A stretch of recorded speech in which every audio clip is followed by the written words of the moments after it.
Hello everyone, how are you? So I'm again here. So today we'll discuss some solution of your assignment given to you for your upcoming examination, and here I'll basically discuss the problems from friction, and if I get time then I'll also discuss this circular motion, and also in between this I'll try to I'll share my opinion how to remember the problems or some tricks to solve the problems in physics. Okay, so let us start our today's wonderful session. Let us discuss one by one problem, whatever given as your assignment. So the first question is, what is angle of friction? So let us try to understand what is angle of friction. So if I consider any solid surface is a solid surface, as you know, why I am considering a solid surface, frictional force is only in case of the solid surface. Whenever one solid surface come in contact with the other solid surface, then it is called friction, and whenever it is liquid, then we call it is liquid friction or viscous force. Viscosity phenomenon is viscosity. Now we see. Now let us consider a block here, a block of mass m on this solid surface, block of mass m resting on this solid surface. Now as all of we know that how many forces are acting on it, as its mass is m, so its weight is acting vertically downward and is mg. Reaction force is acting vertically upward here, normal to this surface. Right, two forces are acting on the block. The resultant force on the block is 0 because one cancelling one with the other. Now we see I'm applying a force. Applied force is here. Applied force. As I am applying a force on it, obviously an opposing force come into play, which is known as frictional force.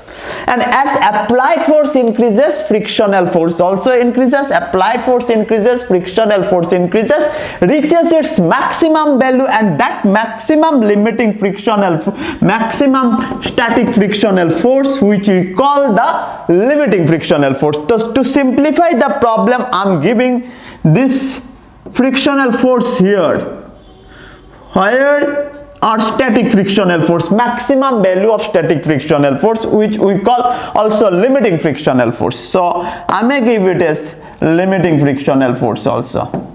So limiting friction, I'm giving it FL, means F limiting. The block is just at the verge of motion.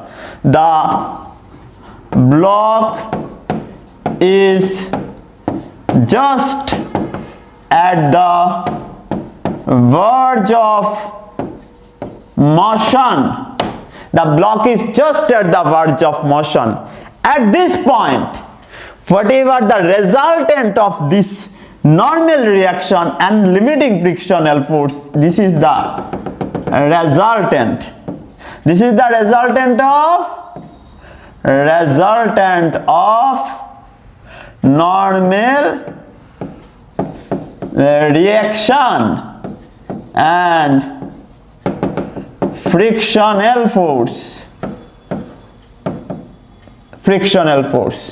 Resultant of normal reaction and frictional force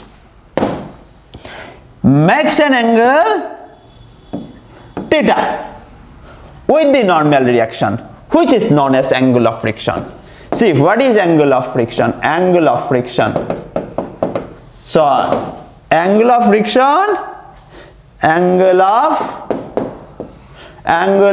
friction is defined as the angle formed by the resultant of normal reaction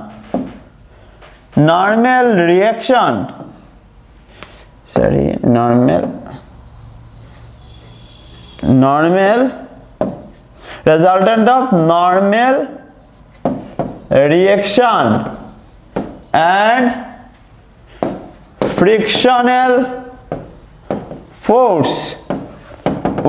Frictional force here, limiting frictional force. Here it is normal reaction and limiting frictional force, yeah, maximum static frictional force. Yeah, let us, here I am writing it again, normal reaction and limiting frictional force with the normal reaction. Angle of friction is defined as the angle formed by the resultant of normal reaction and limiting frictional force with the normal reaction. Resultant of normal reaction and limiting frictional force. This is the limiting frictional force with the normal reaction, right? So this resultant making an angle with this, and this is known as angle of friction. So generally from this diagram you may write tan theta is equal to perpendicular FL by base R, which is equal to FL by R, yeah, FS by R is nothing but mu s, coefficient of static frictional force. The angle of tangent of angle of friction is equal to coefficient of static friction. Understand now? Here I am again showing it. This is angle, this is perpendicular, this is base. So tan theta is equal to perpendicular by base. Along the perpendicular it is FL, along the base it is R. FL by R is nothing but Fs by R, it is nothing but mu s. So tangent of angle of friction is known as, is nothing but static coefficient of static friction. This is your angle of definition is simple, very simple. This is okay, and all the things related to angle of friction where I already explained. Now let us go to the next question. Let us try to understand the next question. Why kinetic frictional force between two surfaces is independent of relative velocity of one surface with respect to the other? So you see, kinetic frictional force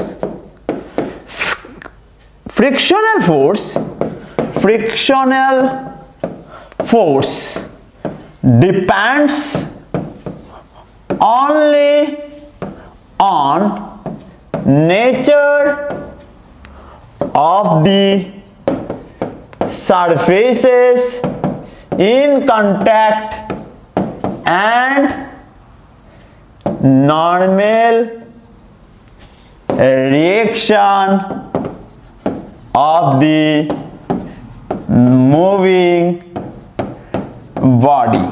जैसे कि this body, see this body, ये solid surface का ऊपर move कर रहा है. So as this body is moving on this solid surface, तो ये frictional force किस factor का ऊपर depend करेगा? Frictional force only depends on this normal reaction on this body, because frictional force is directly proportional to normal reaction and also depends upon the nature of the surfaces in contact. मैं फिर से बोल रहा हूँ, frictional force किस factor का ऊपर depend करते हैं? Only depends upon the nature of the surfaces in contact. जो दो सरफेस आ रहे contact में, ये दोनों सरफेस का नेचर का ऊपर डिपेंड कर रहा है और डिपेंड कर रहा है the normal reaction. So as because of the change of the velocity, because of the motion of one surface, change of the velocity, there is no change in either of this normal reaction or the nature of the surfaces in contact, ये दोनों का तो कोई भी change नहीं हो रहा है. So the frictional forces या kinetic friction, obviously as it is in motion, kinetic frictional force is independent of relative velocity of one surface with respect to the other surface. Velocity कम हो गया ज्यादा हो गया कोई फर्क नहीं पड़ता है, because normal reaction will remain same, nature of the surfaces will remain same. So this is the answer of the question, is that frictional force depends only on the nature of the surfaces in contact and a normal reaction of the moving body. As because of the change in velocity, there is because of the change in velocity, there is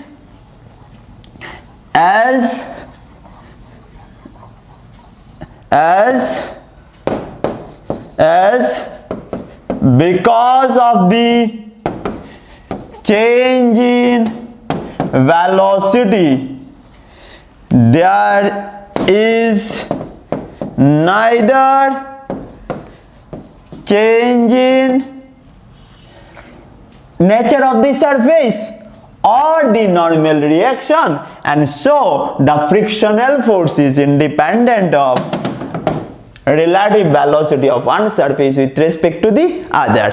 For details answer, go through the link, you will download the notes, you will get everything. Okay, chalo, let us go to the next question. What is angle of repose? Show that angle of repose is numerically equal to the angle of friction. Chalo, angle of repose is numerically equal to angle of friction. What is angle of repose? You see, a solid surface, right? And on this solid surface I am considering an inclined plane, and the angle for which the body on the inclined plane is just at the verge of motion is known as angle of repose. Angle of repose is the angle formed by the inclined plane. This is inclined plane.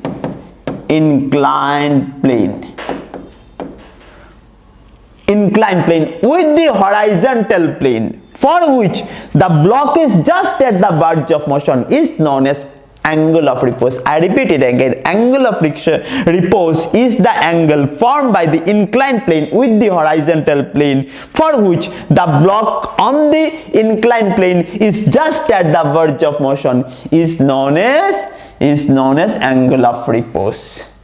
Right? So this is the angle of repose. This is angle of repose. Now you see, as the block is just at the verge of motion, suppose the mass of the block is m. Mass of the block is m. Now weight of the block is acting vertically downward, mg. Reaction force is acting normal to the surface along this. If this angle is alpha, then this angle is also alpha. This angle is also alpha. Mg is resolved into two rectangular component, as this is perpendicular, this is base. Is mg cos alpha, and along this is mg sin alpha. Now you see, mg cos alpha is balanced by r. Mg cos alpha is balanced by r. So only fg sin alpha left, and due to which it starts sliding along mg sin alpha. As soon as the block starts sliding along mg sin alpha, there is an opposing force come into play, which is known as static frictional force, because the body is still at rest, and if it is just at the verge of motion, then it is nothing but limiting frictional force. So how many forces are acting on the block? 4 forces are acting on the block: mg cos alpha, mg sin alpha, limiting frictional force, and a normal reaction. 4 forces are acting on it. Now the block किस direction में move कर रहा है? Block तो किसी direction में move नहीं कर रहा, because block is just at the verge of motion. अगर ब्लॉक मूव नहीं किया मतलब एक दूसरे को बैलेंस कर रहे हैं। How many forces are acting on it? 4 forces are acting on it, but still the block is just at the verge of motion. Block move किया क्या? नहीं, at the verge of motion मतलब move कर नहीं आ रहा। So here see the block is just at the verge of motion, मतलब यहाँ पर mg sin alpha is equal to fs and mg cos alpha is equal to r, therefore dividing equation 1 and 2 q is, since the block is just at the verge of motion, since the block is just at the verge of motion, it is in equilibrium condition। अभी equation 1 by equation 2, तो mg sin alpha by mg cos alpha कर दो, fs by r बन जाएंगे। fs by r मतलब mu S, और mu S मतलब अभी क्या tan थीटा ना। So or mg cancel, tan alpha is equal to tan theta। For small angle tan alpha is nearly equal to alpha, tan theta is nearly equal to theta, so for numerically alpha is equal to theta। Very good, numerically alpha is equal to theta, that is numerically angle of repose is equal to angle of friction। Very simple था, इतना भी tough कुछ नहीं है। So hope करता हूं कि इसी एग्जाम में 100% सभी का मार्क्स मिले। Write the laws of friction. Next question is write the laws of friction. पूरा नोट्स लिख लेना, और भी कोई भी डाउट है तो आप लिंक में क्लिक करके नोट्स डाउनलोड कर सकते, ऐप से डाउनलोड कर सकते। So you may download the notes from app also. So write the laws of friction. Laws of friction, तो basically here the laws whatever I am writing is the laws of limiting friction. Actually here in question should be it is limiting frictional force। So let us 1 2 3 4 5 6 number 1, you see frictional force only come into play whenever there is applied force। Frictional force is only when there is applied force। मतलब applied force दिया तो frictional force आया, applied force नहीं है तो frictional force भी नहीं है। समझ में आ गया ना? चलो number 2, frictional force between two surface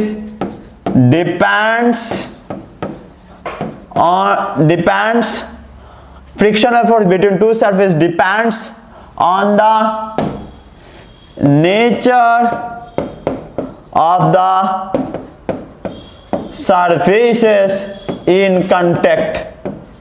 जो दो सरफेस का बीच में हो रहा है, सो जिस सरफेस के ऊपर दूसरा सरफेस स्लाइड कर रहे, इसी दो सरफेस का नेचर का ऊपर डिपेंड करेगा frictional force. As I already told you in modern theory in that the frictional force in all view, in modern view, in both the theory that I explained that the frictional force depends upon the nature of the surfaces in contact। क्योंकि ये दोनों का ऊपर depend करता है कितना molecular force होगा, कितना ब्लॉकिंग होगा, कितना इंटरलॉकिंग होगा, इसी का ऊपर डिपेंड करते हैं। सो इंटरलॉकिंग कितना होगा ये डिपेंड करते हैं nature of the surfaces in contact, और इसीलिए frictional force depends upon the nature of the surfaces in contact. Sorry, frictional force always acts parallel to the surfaces in contact. Frictional force always acts parallel to the surfaces in contact. Frictional force always acts parallel to the surfaces in contact. Number 4. Frictional force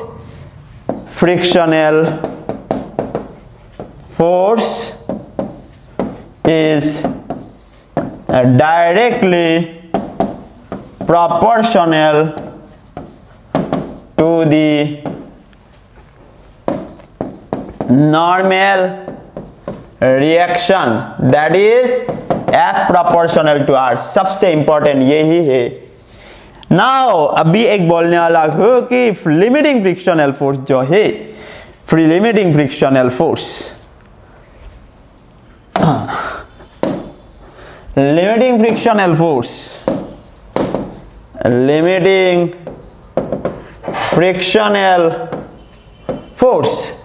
frictional force is independent of area of contact. As already I discussed you that the frictional force is independent of area of contact. किसका ऊपर depend करते? ये pressure adjust करते हैं, क्योंकि area change होने से pressure change होता है. Frictional force will remain same. मैं फिर से बोल रहा हूँ कि एरिया अगर चेंज होता है तो प्रेशर चेंज होता है. फ्रिक्शनल फोर्स कांस्टेंट रहता है. तो frictional force is independent of area of contact. बच्चे समझते हैं कि frictional force area of contact के साथ चेंज होता है. Frictional force area of contact के साथ चेंज नहीं होता है. एरिया ऑफ कांटेक्ट के ऊपर डिपेंड नहीं करते. Frictional force is independent of area of contact. और लास्टली जो अभी बताया कि frictional force is independent of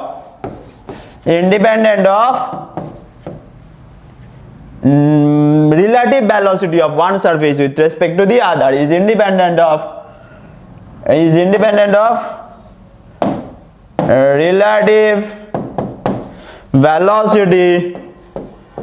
velocity of one surface with respect to other. Right. चलो, ये था लॉज ऑफ फ्रिक्शन. ओके, लिख लेना अच्छे तरह से, अच्छे बच्चे जैसा करना, सभी लिख लेना. चलो,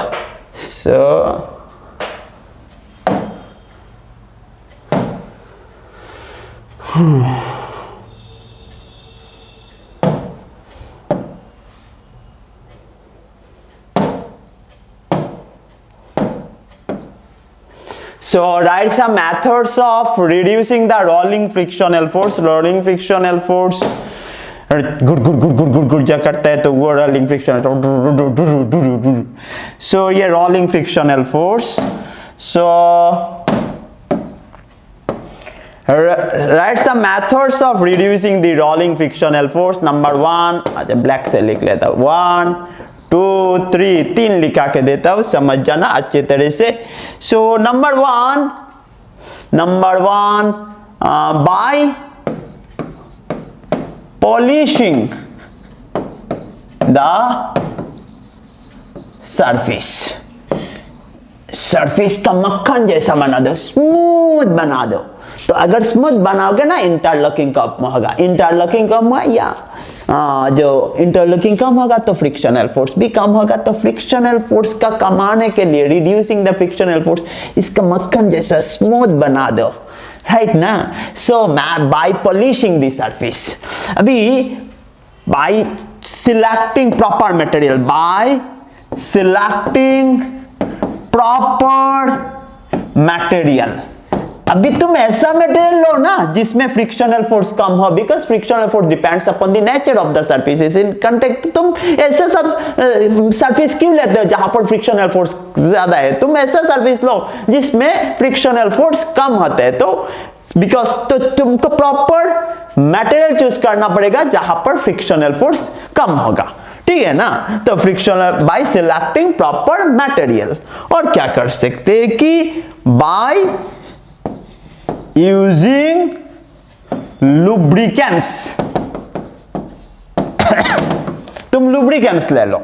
तो लुब्रिकेंट्स जैसे मेरा दोनों हाथ का बीच में ले दिया, दे दिया फेस क्रीम और ऐसा ऐसा कर दे, तो फ्रिक्शनल फोर्स ज्यादा नहीं होगा और गर्मी ऐसा नहीं लगेगा, क्योंकि दोनों का बीच में, दोनों हाथ का बीच में क्या है, फेस क्रीम ले लिया ना।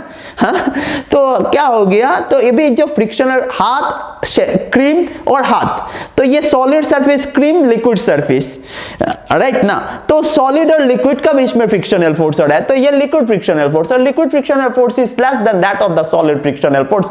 और इसीलिए लुब्रिकेंट जैसा ऑयल, ग्रीस ऐसा कुछ डाल दो, डालने से क्या हो जाता है, फ्रिक्शनल फोर्स कम जाते हैं, क्योंकि ये लिक्विड फ्रिक्शनल, सॉलिड सरफेस और लिक्विड सरफेस के बीच में फ्रिक्शनल फोर्स आता है और ये लिक्विड फ्रिक्शनल फोर्स हो जाता है, which is less than that of the solid frictional force. समझ में आ गया ना? ओके, चलो तो let us discuss the next one. Sorry, बार बार ये सेव क्यों कर देता।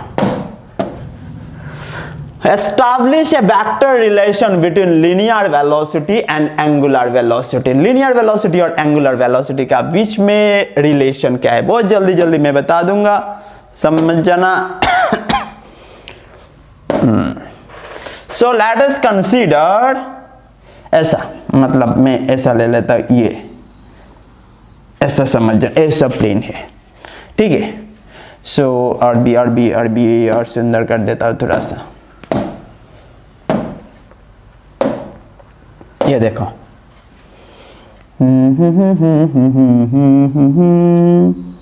ये तो यहां पर ऑब्जेक्ट है, ये सुनना मैं ना पी पॉइंट, और ये ऐसा घूम रहे,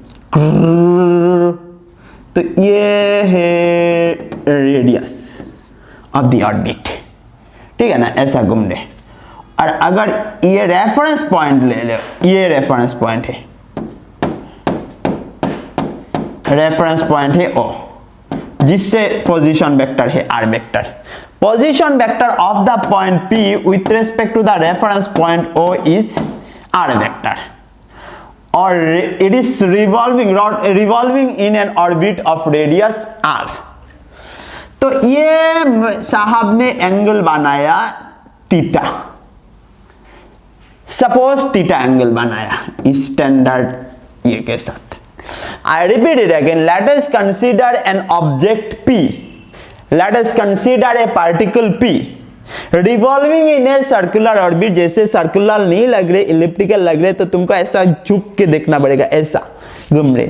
so moving in a circular orbit of radius r। तो एंगुलर स्पीड हमें पता है, एंगुलर स्पीड क्या है, angular speed omega is equal to, angular speed omega is equal to theta by T, angular displacement divide by time. अभी अगर if theta is equal to twice pi, पूरा एक बार घूम जाए, पूरा एक बार घूम जाए, थीटा इज इक्वल टू क्या होगा, ट्वाइस पाई।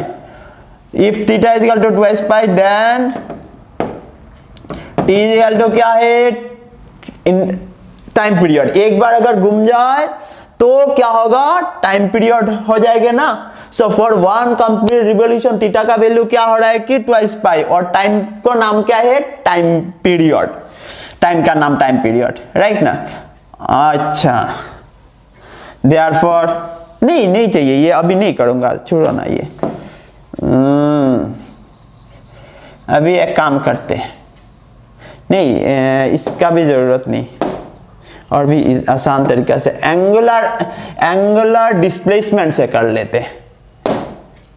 चलिए, एंगल ये इजी होगा, angle theta is equal to क्या है, आर्क बाय रेडियस ना, तो आर्क नाम दे देते एस, बाय रेडियस क्या है आर, और एस इज इक्वल टू क्या है आर थीटा। डिफरेंशिएट अगर करें ddT of S is equal to ddT of R theta, और ddT ऑफ एस बोले तो क्या है, ddT of S is v is equal to r dd theta, dd theta is nothing but omega, v is equal to r omega, ठीक है। so v is equal to r omega। so now you see v is equal to r omega, Now if we represent it in terms of the position vector, you see ये phi, position vector phi दे दिया. Let us consider the position vector of the point P with respect to the reference point is r vector. Sin phi is equal to क्या होगा? Sin phi is equal to perpendicular by hypotenuse r by r, right ना? Perpendicular by hypotenuse r by r, और r is equal to क्या है? r sin phi, ठीक है ना? और b is equal to क्या होगा? r का जगह में r sin phi into omega, और v is equal to omega r sin phi, ठीक है? ये बिच्चू तुम इधर जाओ, और v vector is equal to omega cross r, ठीक है ना? Omega cross r. सो ये हुआ कि relation between angular velocity and linear velocity in case of the rotational motion. So कि angular linear velocity v vector is equal to omega cross r vector, क्योंकि हमें पता है कि across v is equal to a v sin theta, तो a v sin theta मतलब a cross b हुआ. समझ में आ गया ना? Very simple. एंगल का लिख दिया पहले, ये तो हमारा कॉन्सेप्ट है. और इसके बाद क्या है कि डिफरेंशिएशन किया, और डिफरेंशिएशन करके एक पोजीशन वेक्टर से मैं निकाल लिया सब कुछ इसका. समझ में आ गया ना? तो ये हुआ कि रिलेशन बिटवीन लीनियर वेलोसिटी और एंगुलर वेलोसिटी. इसके बाद देखते हैं नेक्स्ट वन क्या है. Derive the expression for centripetal acceleration in case of the uniform circular motion. अरे बाबा रे, यूनिफॉर्म सर्कुलर मोशन बहुत सिंपल है. So derive an expression for centripetal acceleration. जैसा कि मैंने एक पाथ ले लिया, ऐसा मूव कर रहे, तो मैंने यहाँ पर एक पॉइंट लिया A पॉइंट, और यहाँ पर एक पॉइंट लिया B पॉइंट, ठीक है? तो यहाँ पर वेलोसिटी क्या है? VA वेक्टर, और यहाँ पर वेलोसिटी क्या है? VB vector. समझ में आया ना? BA एंड VB वेक्टर, क्योंकि uniform circular motion magnitude same है, समझ जाना. BA is equal to VB, magnitude same है. BA vector magnitude is equal to VB vector magnitude, क्योंकि यूनिफॉर्म सर्कुलर मोशन है. अभी कि because of the change in direction there is a change in velocity, and इसीलिए velocity का change हो रहा है मतलब acceleration हो रहा है, and this acceleration is known as centripetal acceleration. Centripetal acceleration is because of the change in velocity. और uniform circular motion के लिए तो magnitude change नहीं होता, change होता तो direction change होते हैं, और direction के change के लिए जो acceleration आ रहे हैं उसी acceleration का नाम हम क्या देते हैं? centripetal acceleration. बच्चे को समझ में आ गया? अभी जल्दी जल्दी समझ जाओ और बाद में सो जाना. ओके, अभी देखो, टन टन टन टन टन टन टन टन टन टन टन टन टन, ये सेंटर पकड़ लिया. तो रेडियस क्या है? r, और इसी की रेडियस के और क्या होते हैं कि यार r मतलब r क्या है? r मत दो, l दे दो. क्या है? l. और ये ये डेल एल, ये है, ठीक है? Del L. ना इसका अगर थोड़ा सा बढ़ा दे, ऐसा ऐसा बढ़ा देते, तो ये आएगा ना ऐसा, ये डेल भी हो गया, ठीक है ना? इसी ये डेल बी वेक्टर मैं इसका एक्सटेंड किया, ऐसा बना दिया. अभी समझो, एक्सीलरेशन इज इक्वल टू क्या है? Change in velocity. Acceleration is equal to क्या है? Solution. Acceleration is equal to क्या है? Change in velocity del v by del t. Change in velocity in a given time, और इसका limit del t tends to अगर 0 दे दे तो ये क्या हो जाएंगे? dv by dt. हमें पता है. From this two, from the two triangle, notes में डिटेल्स में लिखा है. ये देखो, ये एक ट्रायंगल और ये एक ट्रायंगल, ये एक ट्रायंगल, ये एक ट्रायंगल है. दोनों बगडुल से हम लेते हैं तो क्या मिलेगा? Del l by l is equal to क्या है, del V by V, V A is equal to V V is equal to V ले लो वी, क्योंकि दोनों का मैग्नीट्यूड सेम है वी, समझ में आ गया ना।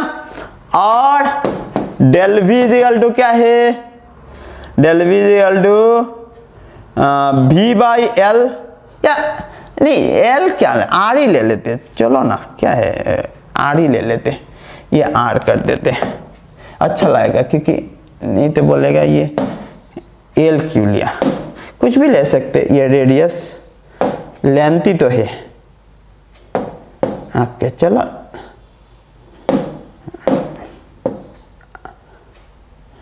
डेल आर बाई क्या है ना, ये तो एल ही था,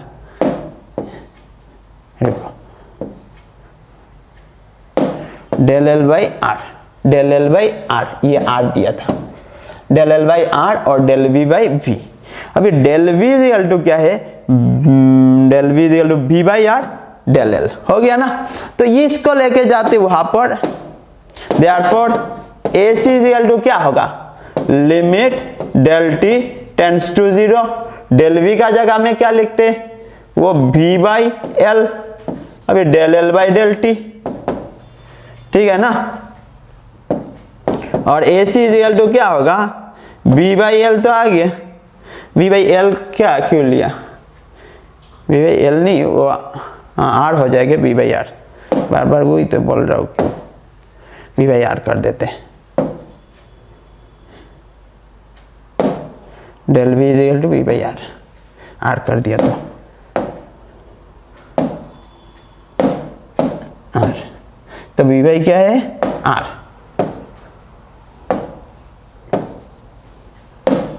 v बाई आर, ठीक है। R del L limit del T tends to 0 del L by del T, और A C is equal to v by R, अरे del L by del T limit tends to 0 मतलब D L by D T और D S by D T, कई कई book में D S by D T भी रहता है, तो वो क्या है वेलोसिटी, मतलब v भी दूना आ गया v square by r, wow.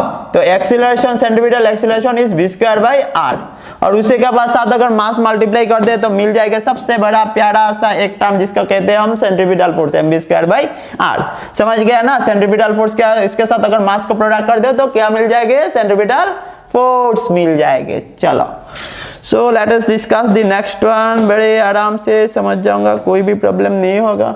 चलो let us discuss the next one, calculate the linear speed of second hands of a clock of 4 cm। oh my god इतना डिफिकल्ट है ये, कैसे करूं, तो चलो सॉल्यूशन है, 2 कड़ी का सवाल है, कोई भी प्रॉब्लम नहीं है ये, क्योंकि हमें पता है कि v is equal to omega r, ठीक है, v is equal to omega r, जैसे कि अच्छा फिर से मैं बोल देता हूं कि ऐसा एक ये, तो ये अगर घूर रहा है ना, तो ये तो v इक्वल टू क्या होता है कि ओमेगा r, और ओमेगा इक्वल टू क्या होता है theta by T into r, ये रेडियस कितना है r है।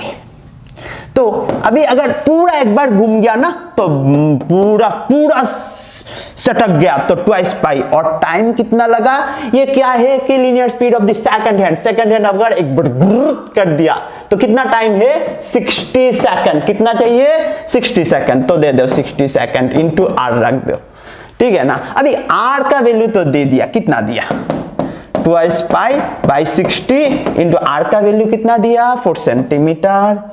ओके अगर चाहिए तो इसका मीटर में लेके जाओ, कोई भी इशू नहीं है, 10 टू द पावर माइनस में 2 कर दो। अभी ट्वाइस पाई 2 इंटू 3.14 करो, 2 इंटू 3.14 करो, इंटू 4 करो, डिवाइड बाई 60 करो। चलो कर देता हूँ, क्या है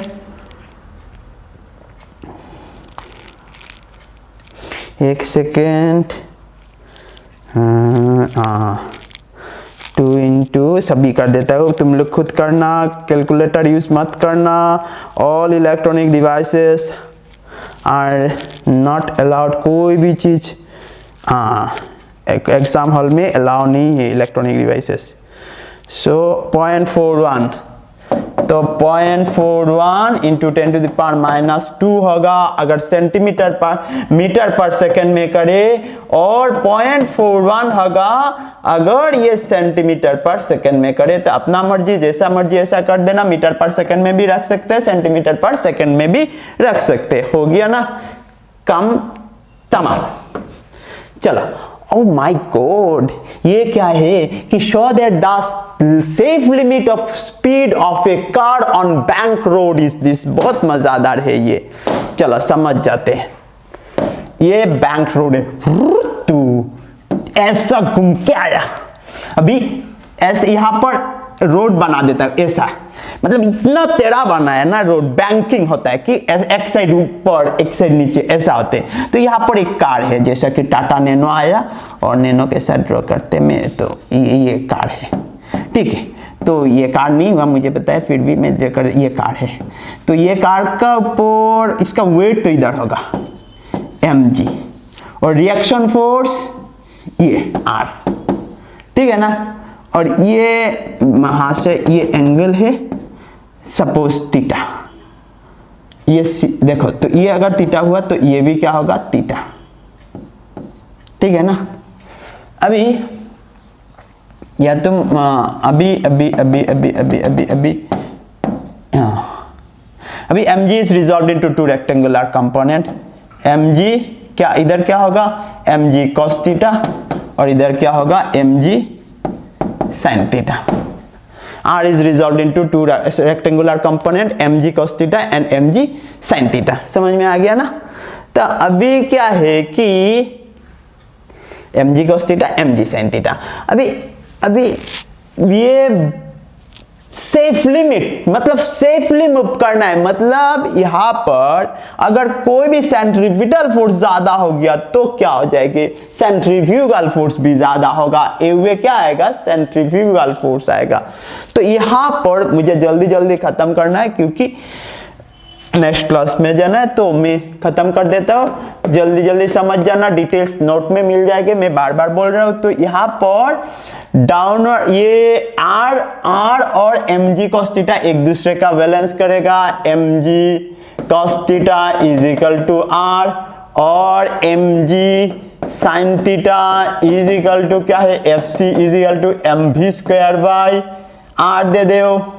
अभी क्या होगा, डिवाइड करो, ये इक्वेशन 1 है, ये इक्वेशन 2 है, इक्वेशन 2 बाई इक्वेशन 1 करो तो क्या होगा, tan theta is equal to क्या है, mv स्क्वायर बाई r ना बाई r।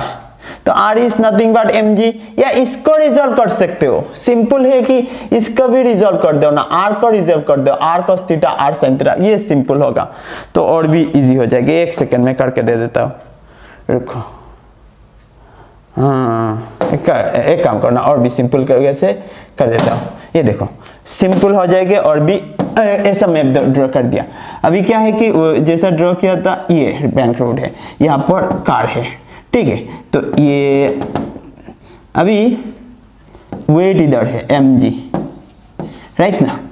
अभी रिएक्शन फोर्स ये रिएक्शन फोर्स है, समझ जाना।